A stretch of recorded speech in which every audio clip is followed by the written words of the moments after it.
ನಮಸ್ಕಾರ. ಎಲ್ಲರೂ ಹೇಗಿದ್ದೀರಾ? ಎಲ್ಲರೂ ಚೆನ್ನಾಗಿದ್ದೀರಾ ಅಂದ್ಕೊಂಡಿದ್ದೀನಿ. ನಾನು ಕೂಡ ಚೆನ್ನಾಗಿದ್ದೀನಿ. ಯಾರೆಲ್ಲ ನನ್ನ ಚಾನಲನ್ನು ನೋಡ್ತಾ ಇದ್ದೀರಾ, ಸಬ್ಸ್ಕ್ರೈಬ್ ಮಾಡ್ಕೊಳ್ಳಿ ನನ್ನ ಚಾನಲ್ನ, ಹಾಗೂ ಬೆಲ್ ಬಟನನ್ನು ಪ್ರೆಸ್ ಮಾಡಿ.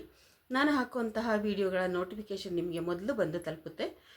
ಸಬ್ಸ್ಕ್ರೈಬ್ ಮಾಡಿ, ಅಷ್ಟೇ ಅಲ್ಲ ಲೈಕ್ ಮಾಡಿ, ಶೇರ್ ಮಾಡಿ, ಹಾಗೂ ಕಮೆಂಟ್ ಮಾಡಿ. ಈಗ ನಾನು ಒಂದು ಹೋಮ್ ಮೇಡ್ ಕಾಜಲನ್ನು ತೋರಿಸ್ತಾ ಇದ್ದೀನಿ. ಕಾಡಿಗೆಯನ್ನು ತೋರಿಸ್ತಾ ಇದ್ದೀನಿ. ಹಿಂದಿನ ಕಾಲದಲ್ಲಿ ಮನೆಯಲ್ಲೇ ಕಾಡಿಗೆಯನ್ನು ಮಾಡ್ಕೊಳ್ತಾ ಇದ್ರು. ಯಾವುದೇ ಕೆಮಿಕಲ್ಸ್ ಇರ್ತಾ ಇರಲಿಲ್ಲ. ಒಣಗೊನೆ ಸೊಪ್ಪಲ್ಲಿ ಮಾಡ್ತಾಯಿದ್ರು. ಕೇಳಿರ್ಬೋದು ಅನ್ಸುತ್ತೆ ನೀವೆಲ್ಲರೂ. ಒಣಗೊನೆ ಸೊಪ್ಪನ್ನು ಒಣಗಿಸಿ ಅದರಲ್ಲಿ ಕಾಡಿಗೆಗಳನ್ನ ಮಾಡ್ಕೊಳ್ತಾ ಇದ್ರು. ಇವತ್ತು ನಾನು ಬಾದಾಮಿಯಿಂದ ಕಾಡಿಗೆಯನ್ನು ಮಾಡ್ಕೊಳ್ಳೋದು ಹೇಗೆ, ಕೆಲವೇ ನಿಮಿಷಗಳಲ್ಲಿ ಅದು ಆಗುತ್ತೆ, ಅದನ್ನು ತೋರಿಸ್ತೀನಿ ಬನ್ನಿ. ಅದಕ್ಕೆ ನಾನು ಯೂಸ್ ಮಾಡ್ತಾ ಇರೋಂತಹ ಆಯಿಲ್ ನೋಡಿ, ಕ್ಯಾಸ್ಟರ್ ಆಯಿಲ್ ಅಂದರೆ ಇದು ಹರಳೆಣ್ಣೆ, ಸಂಸ್ಕರಿಸಿದಂತಹ ಹರಳೆಣ್ಣೆ, ತುಂಬ ಶುದ್ಧವಾಗಿರುವಂತಹ ಹರಳೆಣ್ಣೆ. ಇದನ್ನು ನೋಡಿ ಸ್ವಸ್ತಿಕ್ ಹರಳೆಣ್ಣೆಯನ್ನು ತೊಗೊಂಡಿದ್ದೀನಿ. ಹರಳೆಣ್ಣೆದೇ ಬೇಕಾದರೆ ಒಂದು ಬೇರೆ ವಿಡಿಯೋ ಮಾಡ್ತೀನಿ, ಇದರಿಂದ ಉಪಯೋಗ ಏನಿದೆ ಅಂತ ಹೇಳಿ. ಇವತ್ತು ನಾನು ಇದಕ್ಕೆ ಕಾಡಿಗೆಗೆ ಈ ಎಣ್ಣೆಯನ್ನು ಬಳಸ್ತಾ ಇದ್ದೀನಿ. ಇದು ತುಂಬಾ ಒಳ್ಳೆಯ ಎಣ್ಣೆ, ಇದು ತುಂಬಾ ತಂಪಾಗುತ್ತೆ ಹರಳೆಣ್ಣೆ ಆಗಿರೋದ್ರಿಂದ. ಅದು ಅಲ್ಲದೆ ಇದು ಶುದ್ಧವಾದಂತಹ ಹರಳೆಣ್ಣೆ. ಸ್ವಸ್ತಿಕ್ ಹರಳೆಣ್ಣೆ ಕ್ಯಾಸ್ಟರ್ ಆಯಿಲ್ ಕೊಡಿ ಅಂತಂದರೆ ಎಲ್ಲ ಮೆಡಿಕಲ್ ಸ್ಟೋರಲ್ಲೂ ಕೂಡ ಇದು ಸಿಗುತ್ತೆ. ಬನ್ನಿ ಕಾಡಿಗೆ ಮಾಡೋದನ್ನು ತೋರಿಸ್ತೀನಿ ಹೇಗೆ ಅಂತ. ಇದಕ್ಕೆ ಬಾದಾಮಿಯನ್ನು ತಗೊಳ್ಬೇಕು. ನಾನು ಬಾದಾಮಿನ ನೋಡಿ ಯಾವ ರೀತಿ ಮಾಡಿ ಇಟ್ಕೊಂಡಿದ್ದೀನಿ ಅಂತೇಳಿ, ಒಂದು ಫೋರ್ಕ್ಗೆ ಈ ರೀತಿ ಹಾಕಿಟ್ಕೊಂಡಿದ್ದೀನಿ. ಇದನ್ನು ಇವಾಗ ತೋರಿಸ್ತೀನಿ ಬನ್ನಿ ಯಾವ ಥರ ಮಾಡಬೇಕು ಅಂತ. ನೋಡಿ, ಬಾದಾಮಿಯನ್ನು ಈ ಥರ ಹತ್ತಿಸ್ಕೊಳ್ಬೇಕು ಹಿಂಗೆ. ಇವಾಗ ನೋಡಿ ಏನು ಮಾಡ್ತೀನಿ ಅಂತ. ಇವಾಗ ಸ್ಟವನ್ನು ಆಫ್ ಮಾಡ್ಕೊಳ್ತೀನಿ. ಇವಾಗ ಒಂದು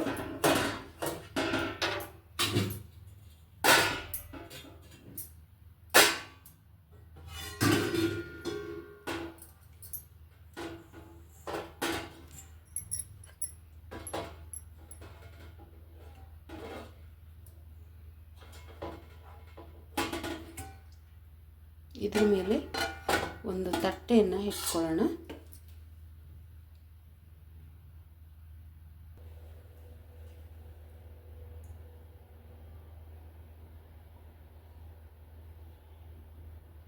ನೋಡಿ, ಬಾದಾಮಿ ಉರಿತಾ ಇದೆ.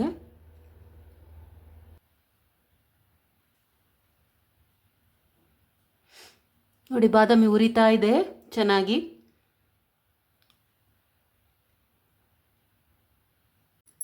ಇವಾಗ ತಟ್ಟೆಯನ್ನು ತೆಗೆದು ನೋಡೋಣ, ಬಿಸಿ ಕಡಿಮೆ ಆಗಿದೆ.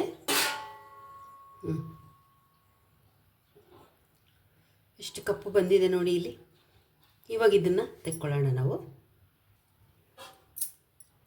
ನೋಡಿ ಎಷ್ಟು ಹುರಿದಿದೆ ಅಂತ. ಬಾದಾಮಿ ಫುಲ್ಲು ಬೂದಿ ಆಗಿಬಿಟ್ಟಿದೆ ಅದು. ಇದನ್ನು ತೆಗೆದಾಕ್ಬಿಡೋಣ.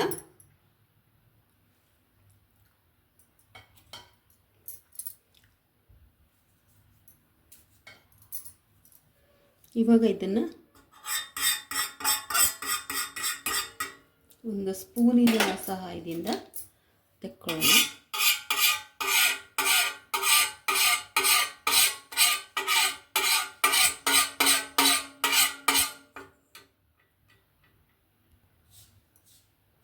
ಇವಾಗ ಇದಕ್ಕೆ ನಾನು ಕ್ಯಾಸ್ಟರ್ ಆಯಿಲನ್ನು ಹಾಕ್ತೀನಿ. ನೋಡಿ ಕ್ಯಾಸ್ಟರ್ ಆಯಿಲು ಒಂದೆರಡು ಡ್ರಾಪ್ ಅಷ್ಟು ಹಾಕ್ಕೊಂಡಿದ್ದೀನಿ. ಸ್ವಸ್ತಿಕ್ ನಾನು ಆವಾಗಲೇ ತೋರಿಸಿದ್ನಲ್ಲ, ಇದೇನೆ. ಜಾಸ್ತಿ ಹಾಕೋದೇ ಬೇಡ, ಒಂದೆರಡೇ ಡ್ರಾಪ್ ಹಾಕಿದ್ರೆ ಸಾಕು.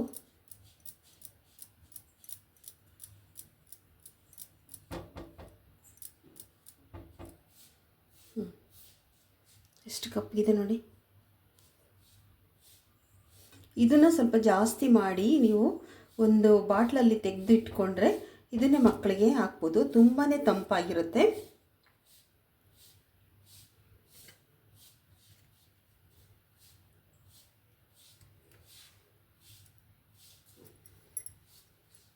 ನೋಡಿ, ಇವಾಗ ನಾನು ಕೈ ಮೇಲೆ ಹಚ್ಕೊಂಡು ತೋರಿಸ್ತೀನಿ.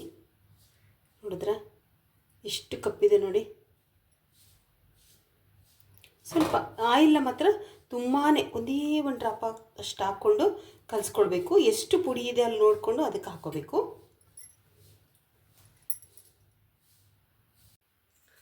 ನೋಡಿ, ಈ ಥರ ಕಾಡಿಗೆನ ಮಾಡಿ ಇಟ್ಕೊಳ್ಳೋದ್ರಿಂದ ಏನೇನಕ್ಕೆ ಉಪಯೋಗ ಅಂತ ಹೇಳ್ತೀನಿ. ಇದನ್ನು ಸ್ವಲ್ಪ ತಗೊಳ್ಳಿ, ಜಾಸ್ತಿ ತಗೋಬೇಡಿ. ನೋಡಿ, ಈ ಉಬ್ಬಿಗೆ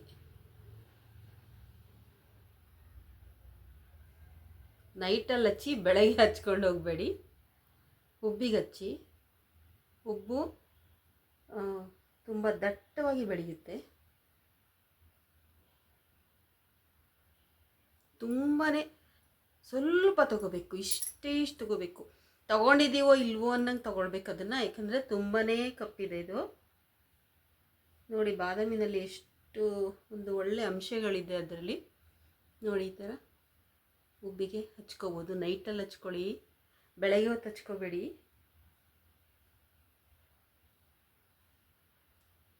ಕಣ್ಣಿಗೂ ಹಚ್ಕೊಳ್ಬೋದು. ಕಣ್ಣಿಗೆ ಹಚ್ಕೊಳ್ಳುವಾಗ ಮಾತ್ರ ಹುಷಾರಾಗಿ ಹಚ್ಕೋಬೇಕು, ಯಾಕಂದರೆ ಆ ಕಡೆ ಈ ಕಡೆ ಹೋಗಿಸ್ಬಿಟ್ರೆ ನೀವು ಅಲ್ಲೆಲ್ಲ ಕಪ್ಪು ಉಳ್ಕೊಳ್ಳುತ್ತೆ. ಅದಕ್ಕೇ ಎಣ್ಣೆನ ಒಂದೇ ಡ್ರಾಪ್ ಹಾಕ್ಕೊಂಡು ಜಾಸ್ತಿ ಪೌಡ್ರು ಮಾಡಿಕೊಂಡು ಕಲಿಸ್ಕೋಬೇಕು. ಇದು ನೋಡಿ,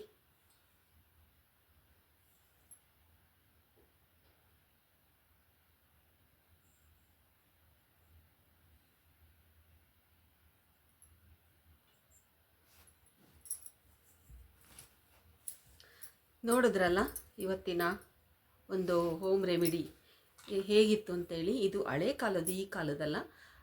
ಆವಾಗ ಒಣಗೊನೆ ಸೊಪ್ಪಲ್ಲೂ ಕೂಡ ಇದೇ ರೀತಿ ಮಾಡಿಟ್ಕೊಳ್ತಾಯಿದ್ರು. ಈ ರೀತಿ ಉಬ್ಬಿಗೆ ಹಚ್ಕೊಳ್ಳೋದ್ರಿಂದ ಹೂವು ಕಪ್ಪಾಗಿ ದಟ್ಟವಾಗಿ ಬರುತ್ತೆ.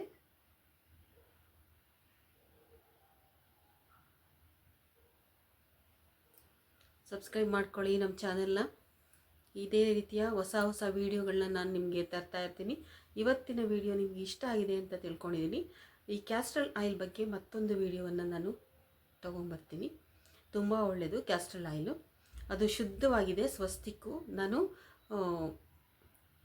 ತಿನ್ನೋದಕ್ಕೂ ಕೂಡ ಬಳಸ್ಬೋದು ಅದನ್ನು. ಆ ಥರದನ್ನು ತಂದಿಟ್ಕೊಂಡಿದ್ದೀನಿ. ನೀವು ಆ ಥರದೊಂದು ಚಿಕ್ಕದೊಂದು ಬಾಟ್ಲು ತಂದಿಟ್ಕೊಳ್ಳಿ, ಏನಕ್ಕಾದರೂ ಉಪಯೋಗಕ್ಕೆ ಬರ್ತಾ ಇರುತ್ತೆ. ಅಷ್ಟೆಲ್ಲ ಫೇಸ್ಗೂ ಕೂಡ ಅಪ್ಲೈ ಮಾಡ್ಕೋಬೋದು ಅದನ್ನು. ತುಂಬ ಒಳ್ಳೆಯದು. ಒಂದು ಡ್ರಾಪ್ ಆಯಿಲ್ನ ಹಾಕ್ಕೊಂಡು ಮುಖಕ್ಕೆಲ್ಲ ಅಪ್ಲೈ ಮಾಡ್ಕೋಬೋದು. ತುಂಬಾ ಒಳ್ಳೆಯದು. ಲೈಕ್ ಮಾಡಿ, ಶೇರ್ ಮಾಡಿ, ಹಾಗೂ ಕಮೆಂಟ್ ಮಾಡಿ. ಈ ವಿಡಿಯೋ ನೋಡೋದಕ್ಕೆ ನಿಮಗೆ ನನ್ನ ತುಂಬ ಹೃದಯದ ಧನ್ಯವಾದಗಳು.